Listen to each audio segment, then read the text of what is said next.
cavalry finally seems to be arriving in Haiti. Thank goodness, because the need there is great. The situation is desperate. This is where they stand this morning. The Red Cross estimates that 45 to 50,000 people have died in this earthquake. The State Department now confirms that 1 American is among the dead. 7,000 Haitians have been buried in a mass grave, and logistical bottlenecks continue to hamper the aid effort. For one thing, the airport is short on space and fuel. Flights had to be suspended from the U.S. for more than 7 hours yesterday.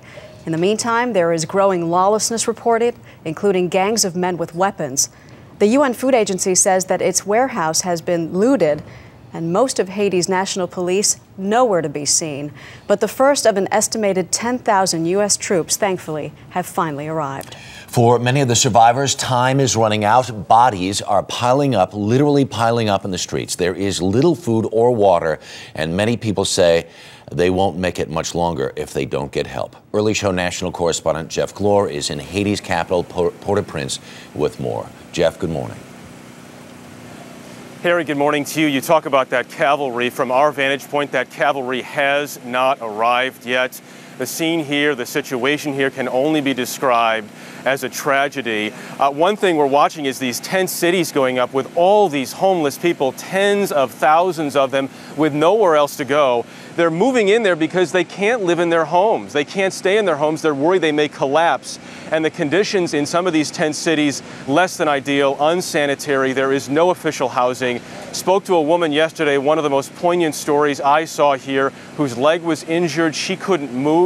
She had to care for 3 children now, ages 4 through 9. She doesn't know how she's going to care for them. They have not eaten since the quake happened. She thinks her children are going to die. She is about to give up hope. I asked her when this ends. She said, when God arrives. She doesn't know when that happens. How bad it is depends on what neighborhood you go into here. If you're over near the airport, you can go down streets and really see maybe not so much affected. It's almost like nothing happened. But then we went through a neighborhood late last night.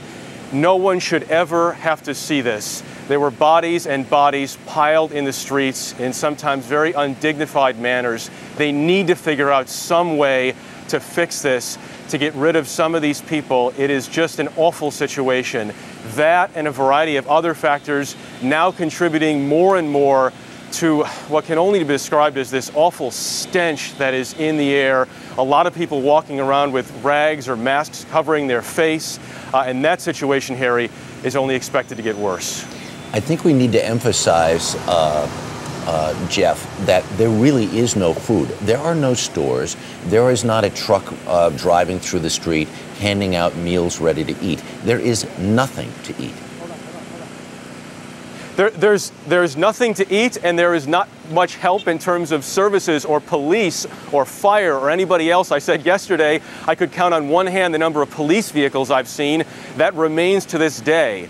Yes, no food. You see people begging on the streets for food or water, whatever they can do. I saw a few people a couple blocks up frying some plantains at one point, but that's about the only food that I've seen people make on the streets. So they need it, and they need it badly, and right now we don't know when that arrives.